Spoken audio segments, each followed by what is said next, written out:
Hello friends.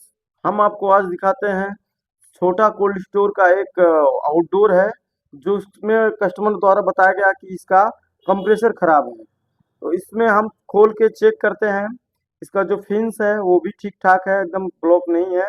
और इसका जो कंडेंसर मतलब कैपेसिटर होता है वो सब चेंज हुआ है। वायरिंग भी ठीक ठाक है। तो अब हम चलते हैं, एक बार देखते हैं इसका इंडोर कैसा है। ये तो सब कुछ ठीक ठाक है। तो अब हम आ गए इंडोर के पास। ये देखिए, ये इसका इंडोर है। और ये सब पूरा केला कैरेट से कैरेट पूरा भरा पड़ा है। और इसको पकाने के लिए इस यूनिट का एसी का इस्तेमाल होता है, जो कि इस तरह से दो दो यूनिट लगे हुए हैं। और एक इधर है और एक हमारे सामने है। तो इसमें इतना स्टोर हुआ है, इसको इमरजेंसी में हमको बनाना है। दोस्तों, अगर कोई भी गलती हो तो प्लीज उसको माफ करिएगा। अभी हम इसको दिखाते हैं इसका फिन्स कितना गंदा है। तो कंप्रेसर डेड है, लेकिन इसको हम पहले क्लियर करते हैं। आप हमारे पास आइए। तो अब देखिए, ये सब पूरा स्टोर किया गया है।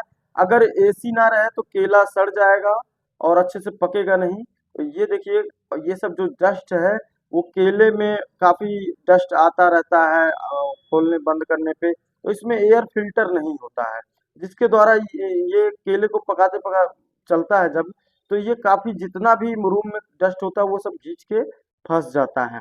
तो अब हम जो है इसको अच्छे से क्लियर करेंगे।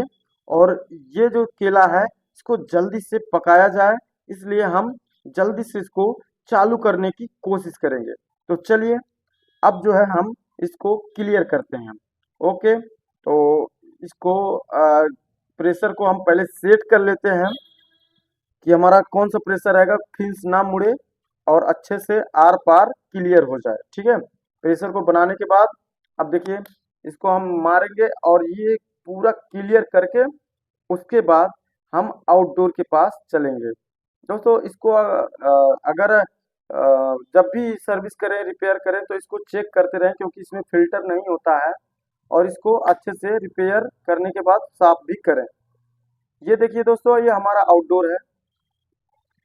कस्टमर के अनुसार ये कंप्रेसर डेड है, तो हम इसका मेन सप्लाई डिस्कनेक्ट कर देते हैं और इसके कवर को खोलते हैं। तो ये सप्लाई जो है डिस्कनेक्ट हो चुका है। हम चेक करते हैं कि ये सब हमारा सब कुछ ठीक है और इसको अब हम खोल लिए हैं। अब ये जो चीज़ है इसको हम डिस्कनेक्ट करने से पहले एक बार क्लैम मीटर से चेक करेंगे कि ये वास्तव में खराब है। तो उसके लिए ये हमारा टर्मिनल जैक छटकाना पड़ेगा। तो इसको रिमूव करके अब जो है हम क्लैम मीटर द्वारा जांच किए, ये खराब हो चुका है। तो अब हम इसको चेक करने के बाद ये खराब जब बता दिया है, तो अब हम इसको रिमूव करेंगे। इसको अच्छे से रिमूव करने के लिए गैस को पूरा उड़ा देना है। गैस को उड़ाने के बाद फिर इसको हम रिमूव कर पाएंगे। तो चलिए, हमने गैस को भी रिमूव कर दिया। अब जो है इसको डिस्कनेक्ट करने के लिए इसका जो सेक्शन है और इसका जो डिस्चार्ज है उसको हम जर से खोलेंगे। यहाँ से खोलने के बाद जो हमारे पास कंप्रेसर रहेगा वो भी कॉपलैंड का रहेगा, इमेर्सन कॉपलैंड का OCR30 मॉडल। ठीक है। 2 टन का कंप्रेसर रहेगा और ये दोनों को रिमूव करके फिर हम इसको बाहर निकालते हैं। ओके। तो इसके लिए हमको काफ़ी मेहनत करना पड़ेगा दोस्तों। ये जो कंप्रेसर है बहुत ही मेहनत से निकलता भी है और लगता भी है। ठीक है। अगर आप एक्सपर्ट हैं तो चंद सेकंड में, चंद मिनट में, घंटों के अंदर आप लगा सकते हैं, मेरे कहने के अनुसार। जैसे कि मैंने इसको किस तरह से थोड़ी ही देर में चेंज कर लिया है और देख सकते हैं। हमने ब्रीजिंग को गर्म किया, वेल्डिंग गन को गर्म करने के बाद इसको हम अच्छे से एकदम टेम्परेचर को हाई करेंगे। और जब ये पिघल जाए उसके बाद हम इसको रिमूव करेंगे और थोड़ी देर पकड़ के रखेंगे कि वो उसमें शॉर्ट ना हो, वरना फिर से हमको गर्म करके हटाना पड़ेगा। ठीक है, ये हमारा सेक्शन बाहर आ चुका है। अब हमको ये डिस्चार्ज गर्म करके रिमूव करना है। तो इस तरह से हमने धीरे धीरे करके दोनों पाइप को रिमूव करने में कामयाब हो गए हैं। तो अब जो है ये थोड़ा डिस्चार्ज और सेक्शन मोटा कापर का होता है, इसलिए इसको हाई प्रेशर हाई टेम्परेचर करने के बाद ही ये बाहर आ पाता है। और इसलिए हमने पाइप को कटिंग नहीं किया कि सेम कंप्रेसर हम लगाने वाले हैं तो उसका सेम फिटिंग आ जाएगा आमने सामने पूरा। ठीक है, तो पूरा फिटिंग कंप्लीट आ जाएगा, जिसमें हमको बहुत समय की बचत होगी और हम अच्छे से काम भी कर पाएंगे। तो इसको रिमूव करने के लिए थोड़ा सा कंप्रेसर को ठंडा होने का इंतजार है। ये कंप्रेसर हमारा, इसको दिखा सकते हैं, ये फर्स्ट क्वालिटी का है और ये कॉपलैंड का कंप्रेसर है और ये CR30 मॉडल का है। ठीक है, और इसमें रेफ्रिजरेंट R22 है। तो अब हम इसको उसके अंदर इंस्टॉल करने वाले हैं। इसके पैर में जो भी रबर होते हैं उसको लगा देंगे और ये इसका डायग्राम है कि इसमें KMFD रनिंग है, KMFD स्टार्टिंग है और कैसे कैसे इसका कनेक्शन है। ठीक है, तो अब हम इसको उठा के उसके अंदर इंस्टॉल करेंगे। तो इंस्टॉल करने के लिए पहले हम इसको बाहर निकालते हैं। ये जो है बाहर निकालने के लिए बहुत ही वजन होता है, तो इसको हमने सारा वायरिंग डिस्कनेक्ट करके हल्का हल्का पाइप को थोड़ा थोड़ा घुमा के धीरे धीरे इसको हमने उठा लिया। ये उठ गया हमारा पूरा अच्छे से, इसको हमने बहुत ही आसानी से बाहर निकाल दिया। शायद इसको अंदर रखने में काफ़ी दिक्कत होगी, लेकिन इसका जो सील है उसको हमको रिमूव करना पड़ेगा। सील और रिमूव करने के बाद इसका रबर का पैर लगाना पड़ेगा। तो सबसे पहले सील रिमूव करने के लिए ये जो है, ये देख सकते हैं, ये रबर का पूरा सील होता है। इसको रिमूव करने के बाद हम काफ़ी आसानी से उसमें इंस्टॉल कर पाएंगे, और नहीं तो रिमूव करने के लिए हमारा ना पिलास लग पाएगा ना ही कुछ, इसमें कनेक्ट करके खींच देना है, बस ये निकल जाएगा। तो अब जो है ये मोटा वाला जो है बहुत ही मुश्किल से निकलता है, ये भी निकल गया। अब हम क्या करेंगे, ये जो हमारा पिनवाल वाला सेक्शन जो पाइप है, तो इसको हम बंद करेंगे। सेक्शन और डिस्चार्ज हमारा डायरेक्ट वहाँ लगेगा और इसको हमको कोई काम नहीं, पहले ही यहाँ पे हम वेल्डिंग कर देंगे। नहीं तो अंदर हम ब्रिजिंग नहीं कर पाएंगे इसको, क्योंकि बहुत ही कंजेस्टेड जगह है। तो इसको पहले ब्रिजिंग करने के बाद, ब्रिजिंग ये अच्छे से हो जाए, लीक ना रहे, फिर हम कंप्रेसर को उठा के अंदर डाल देते हैं। ये ब्रिजिंग बहुत ही लेट होता है, क्योंकि इसका जो कॉपर होता है कंप्रेसर का माउथ बहुत ही हाई मोटा होता है, इसलिए ये जल्दी पिघलता नहीं है माल इस पे। अब ये दोनों हमारा जॉइंट आसानी से हो जाएगा। अब हम इसको उठा के अंदर फिटिंग करेंगे कंप्रेसर को। और ये बिल्डिंग गन हमारा सिंगल माउथ है, इसकी वजह से काफ़ी टाइम भी लग सकता है। तो ये हमने इसको इंस्टॉल कर दिया है अंदर, और हो सकता है आपको अच्छे से दिखाई ना दे, लेकिन हम पूरा कोशिश कर रहे हैं कि आपको अच्छे से दिखाई दे। जगह इतना कंजेस्टेड है कि जो है काम करने में और दिखाने में थोड़ा दिक्कत हो रही है। अब हमने इसको एकदम जगह पे ला दिया है, बस ब्रिजिंग इस पे मार देना है, उसके बाद कनेक्शन कर देना है, काम खत्म। बस इतना ही है, लेकिन काफ़ी मुसीबत है काम करने के बाद। काम करने की बात है बस, देखने में तो इजी है। चलिए हम ब्रिजिंग कर रहे हैं, देखते हैं। इसलिए मुसीबत है कि हमारा जो वेल्डिंग गन है वो लो प्रेशर है और इस पे हाई प्रेशर का वेल्डिंग गन चलता है, चाहे वो डबल माउथ हो, चाहे वो ऑक्सीजन वेल्डिंग हो। ठीक है, तो ये जो है काफ़ी देर लग गया। अब हम इसको ब्रीजिंग कर चुके हैं और इसके बाद हमको डिस्चार्ज करना है। देख सकते हैं काफ़ी कम समय में किए हैं, बहुत ही कम समय में। यह है कि अच्छे से हो गया। गर्मी काफ़ी तेज़ है और इसके वजह से ये जल्दी से ब्रीजिंग हो गया। अगर ये ठंडी का मौसम होता तो मुश्किल होता ब्रीजिंग करना, ठीक है। इतना ज़्यादा गर्मी है कि हम जो है शर्ट को बाहर निकाल दिए हैं। भाई इतने हाई गर्मी में काम करना बहुत ही मुश्किल होता है और ख़ास करके बंद रूम जहाँ होता है, जो सीढ़ी वगैरह होता है, बालकनी वगैरह, बहुत ही गर्मी है।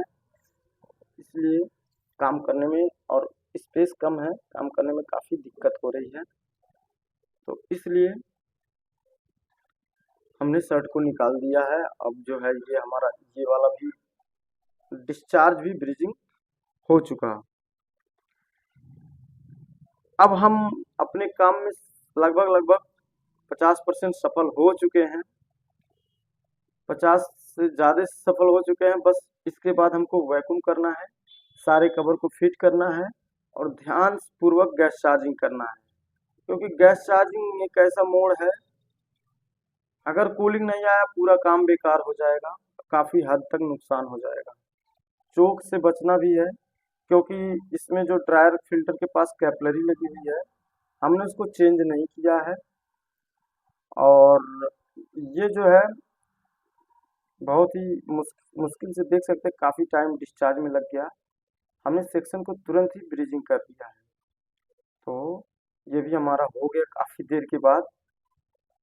चलिए अब जो है हम इसको ब्रीजिंग कर दिए हैं अच्छे से। अब थोड़ा ठंडा हो जाए और इसके नट बोल्ट को हम टाइट कर लेते हैं जो इसके पाँव में लगे हैं, और उसके बाद इसका कवर भी टाइट करेंगे। ये जो कवर है इस तरह से टाइट करने के बाद, कनेक्शन इसमें करने के बाद हम सीधे वैक्यूम लगाएंगे।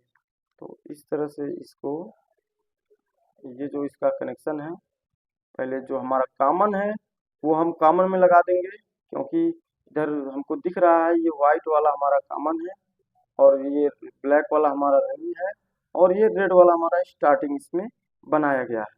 तो उसी तरीके से हम इसमें कनेक्ट कर देते हैं। दोस्तों इतना तो सबको मालूम होगा कि रनिंग स्टार्टिंग क्या होता है, कंप्रेसर चेक कैसे किया जाता है। और इतना ना मालूम हो तो कोई भी आदमी अगर इसके बारे में पहले जान ले कि कैसे कंप्रेसर चेक होता है, कैसे जो है कंप्रेसर का कनेक्शन होता है, उसके बाद ये है पूरा कंप्रेसर इंस्टॉल करने के लिए अच्छा से अच्छा तरीका। और कंप्रेसर इंस्टॉल करना बहुत ही आसान भी नहीं होता है। ये छोटा यूनिट नहीं है, जरा सा भी गलती हुई भारी नुकसान झेलना पड़ेगा। अब जो है इसका मेन कनेक्शन हम कैसे करेंगे, जो हमारा मेन वायर था उसके बाद इसका जो कवर होगा उसको हम फिट करेंगे। कवर फिट करने के बाद फ्लेयर भी फिट करेंगे, लगाएंगे। तो ये हमारा मेन कनेक्शन स्पार्क कर रहा था, तो इसको अच्छे से हम कस दिए हैं। अब हम इसका फ्लेयर देख लेते हैं अच्छे से टाइट होगा कि नहीं, इसलिए कि ये जो है अच्छे से अगर टाइट नहीं होगा तो दिक्कत भी करेगा। और एक बार हमने मशीन को भी चालू कर लिया फ्लेयर कसने से पहले, इसलिए कि इसमें टेस्ट कर लें कि करंट वरेंट नहीं ना आ रहा है। अगर बॉडी अर्थ आएगा तो उसको हमको चेक करना रहेगा पहले ही। अब ये डिस्चार्ज देख सकते हैं, काफ़ी हाई प्रेशर है इसमें। थोड़ा सा दबोच के देखें, बहुत ही तगड़ा खींच भी रहा है और फेंक भी रहा है, ठीक है। तो अब हम इसको कवर से पैक करते हैं। हमने पूरा चेक कर लिया और एक बार हम ये चाहते हैं कि इसका जो डिस्चार्ज है वो कितना प्रेशर लगभग देगा, इसको भी कंफर्म करा देते हैं। ये न्यू कंप्रेसर है, न्यू कंप्रेसर लगाने के बाद एक बार प्रेशर भी चेक कर लेना चाहिए, क्योंकि कंपनी तो भाई कभी भी किसी भी तरह से डैमेज दे सकती है। तो आपका नुकसान ना हो, तो ये काफ़ी हद तक बहुत ही अच्छा प्रेशर तान रहा है। और इसको हम देख लेते हैं कि इसका प्रेशर कितना है। हालांकि हम जब चेक कर रहे हैं कि इसका पंपिंग क्या है, तो कंप्रेसर में एम्पियर भी बढ़ेगा और आवाज़ भी बढ़ेगी। उस पे ये देखना है कि वो सुई को रोके नहीं, और हमको थोड़ा सावधान भी रहना, पाइप फटे ना। और ये हमारा लगातार बढ़ता जा रहा है, बढ़ता जा रहा है, और ये जो है 3 साढ़े 300 पार कर चुका है। ये कैमरामैन थोड़ा अच्छा नहीं दिखा रहे हैं। चलिए, जितना हो पाया हम कस्टमर को दिए हैं, तो इसको हम रिलीज कर देते हैं। 450 तक गया, हम उसको रिलीज कर दिए। तो काफ़ी हद तक हमने कंप्रेसर का फ्लश किया और कंप्रेसर को स्टार्ट करके चेक किया और उसका पंपिंग देख लिया। अब इधर हम क्लियर है कि हमको कोई ज़्यादा दिक्कत होने वाली बात नहीं आएगी। आधा तो हम जान चुके हैं इंजन के बारे में। अब हमको यहाँ पे सेक्शन और डिस्चार्ज को कनेक्ट करना है, जो कि फ्लेयर का जो माउथ होता है एकदम आसानी से उसमें कनेक्ट हो जाए, ये चीज़ हमको चेक करना है। अगर इसमें भी दिक्कत रहेगी तो हम टाइट भी करेंगे, और कॉलर टूट जाएगा तो कभी भी पाइप फेंक सकता है और गैस लीक हो सकता है, कुछ भी हो सकता है। तो इसको पहले एकदम अच्छे से फिटिंग कर लें, ठीक है। हमने देख सकते हैं कवर भी फिट कर दिया, और इसका जो फ्लेयर होता है पूरी तरीके से एकदम हाथ से पूरा लास्ट तक पहुंचा दिया। अब इस पे हम ना टेफ्लॉन लगाए हैं ना कुछ लगाए हैं, लेकिन इस पे कभी लीक नहीं होगा, ठीक है। तो इसको अच्छे से दो दो चूड़ी हम टाइट कर देंगे स्लाइड से, स्क्रू रिंच से। अब ये स्लाइड से टाइट करने के बाद हम जो है इसको वैक्यूम पे लगा देंगे। अब इसमें हमारा ज़्यादा कुछ नहीं, हमने अंदर का इंडोर भी क्लियर कर दिया है और बाहर का आउटडोर का भी पूरा फिंस जो है क्लियर है। और इसका जो वायरिंग कंप्रेसर जो भी प्रॉब्लम था, हमने बारीकी से सारे देख के अब जो है हम इसको वैक्यूम पे लगाएंगे। दोस्तों, सब कुछ देखने का मतलब ये होता है कि आगे चल के कोई परेशानी ना हो, वरना हमारा काफी बड़ा नुकसान हो सकता है। हमने जब लगाया कंप्रेसर को, फिर दोबारा से इस पार किया है, तो अब हम इसको कटिंग करेंगे, इसका स्लिप उतारेंगे, इसको दोबारा टाइट करेंगे। ये सब चीजें एक एक चीज देखना रहेगा। अगर ये हमारा स्पार्क होगा तो कभी कंप्रेसर ट्रिप कर जाएगा, कभी हीट होगा, जैक जो है स्पार्क करके जल जाएगा, तो इस तरह से दिक्कत आएंगी। तो ऐसा भी कोई भी प्रॉब्लम दिखे आपको, तो एक एक प्रॉब्लम पे अगर आप ध्यान देते हैं तो काम बहुत ही एक नंबर काम होगा, और छोटी सी प्रॉब्लम बहुत बड़ी गलती बन सकती है। तो ये हमारा लेंथ जो गेज का है वो 2 मीटर का पाइप है। इसको हम यहाँ पे एकदम ऐसा कसेंगे कि हमारा जो इसके अंदर पिन होता है वो अच्छे से दब जाए, प्रेस हो जाए, और उसके बाद ये गेज का जो पाइप है अच्छे से टाइट रहे।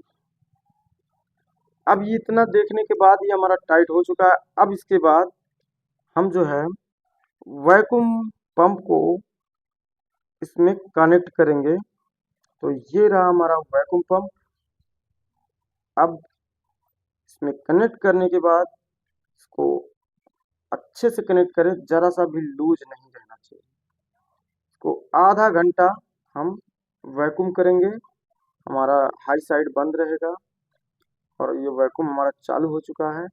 अब ये जो है -30 तक वैक्यूम करेंगे हम, और -30 तक वैक्यूम करने के बाद ही हम इसको गैस चार्ज करेंगे। इसके लिए हमको आधा घंटा वेट करना होगा। तो चलिए, वेट करने के बाद हम इसको एक बार फिर चेक कर रहे हैं बीच में, क्योंकि हमारा वैक्यूम पंप हीट हो चुका है। अब ये जो है इसको फिर थोड़ा देर वैक्यूम करेंगे, और ये अच्छे से यूनिट बड़ा है तो अच्छे से वैक्यूम करना पड़ेगा। तो थोड़ी देर बाद हम इसको फिर खोलेंगे। तो देख सकते हैं ये हमारा आधा घंटा पूरा हो चुका है, और ये जो है गेज हमारा -30 पे एकदम सुई खड़ी है। और अब हम इसको करेंगे बंद वैक्यूम पंप को, अब ये जो है हम लगाएंगे सिलेंडर में। देख सकते हैं ये फ्लोरॉन R22 है और ये 1 kg का होता है। और इसमें मैक्सिमम हम गैस डालेंगे लगभग 2 से ढाई कैन। ठीक है। और 2 से ढाई कैन डालने के बाद कभी कभी ये होता है 3 कैन भी चला जाएगा, क्योंकि अगर पाइप का लंबाई हमारी काफी दूर है, इसका जो पाइप है वह उस सेक्शन डिस्चार्ज वो काफी दूर है, तो 3 कैन भी जा सकता है। तो हमारे पास पूरी पर्याप्त गैस है। और ये हमारा वाल है, इसको अगर हम टाइट करेंगे तो ये ओपन होगा, अगर इसको लूज करेंगे तो ये हमारा क्लोज होगा। तो इसको एक बार हम गेज में लगा के टाइट करते हैं। तो ये अच्छे से पूरा टाइट करें, इसका माउथ लीक ना हो।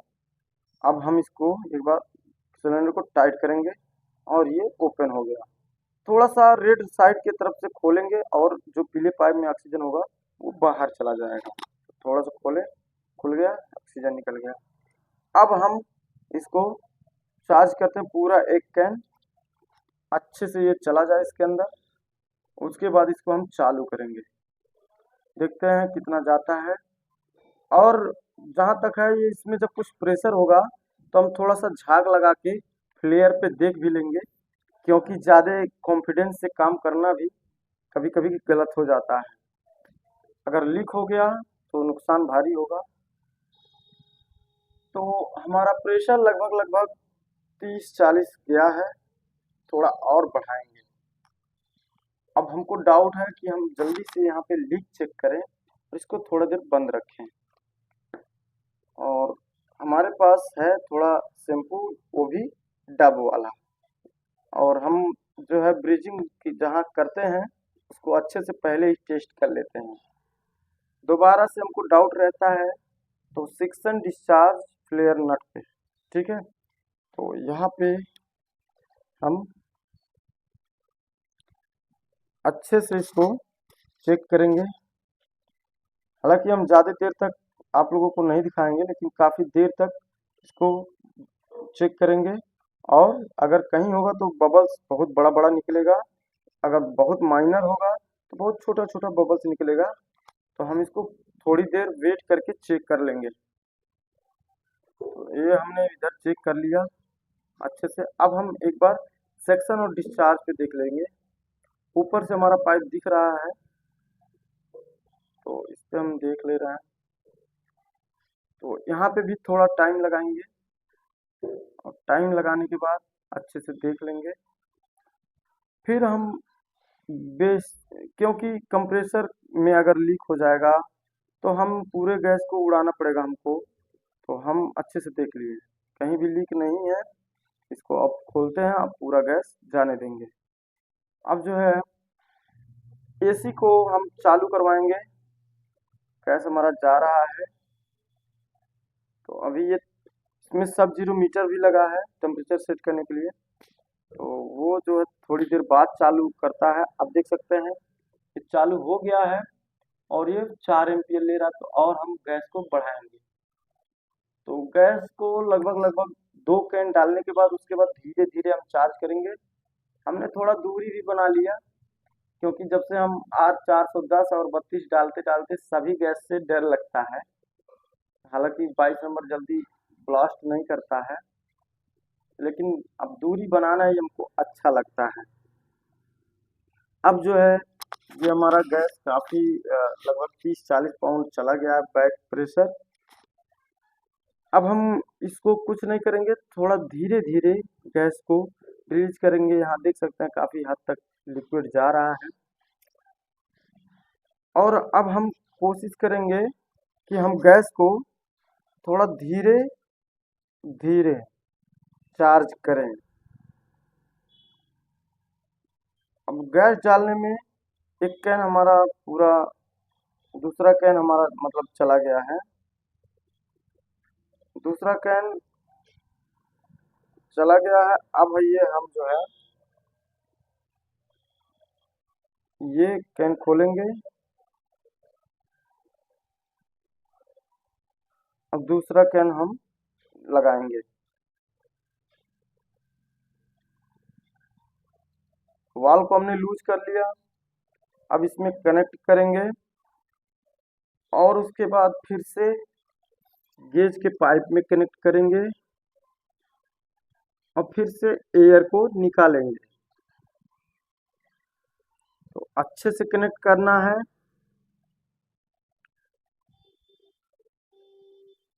ये हमारा कनेक्ट हो चुका और अब हम जो है तो फिर से जाने देंगे। प्रेशर को रिलीज करेंगे थोड़ा बाहर, फिर जाने देंगे। ये हमारा बाहर जा रहा है। तो फ्रेंड्स हमने दूसरा कैन लगाने के बाद आधा और लगा दिया है, मतलब 2.5 कैन इसमें अच्छे से ये चला गया है। बैक प्रेशर 60 और 70 लगभग है और एम्पियर इसका 9-10 मतलब 9.5-10 एम्पियर जा रहा है। तो अब इसको हम क्लोज करते हैं, चलते हैं इसके इंडोर वाले रूम में जहाँ फल को पकाया जाता है। इसको हम बंद कर दिए हैं। तो आइए देखते हैं इसका टेम्परेचर वगैरह क्या है। तो यहाँ देख सकते हैं जब हम इसका काम कर रहे थे तो 27-28 टेम्परेचर था, क्योंकि ये एसी 4-5 दिन से बंद पड़ी थी। तो इसको अब जो है हम दिखाते हैं। ये इसका जो इंडोर है बहुत अच्छा कूलिंग फेंक रहा है और ये टेम्परेचर को भी 4 पाउंड कम कर दिया है। तो इस तरह से बहुत ही जल्दी ये टेम्परेचर को डाउन कर रहा है।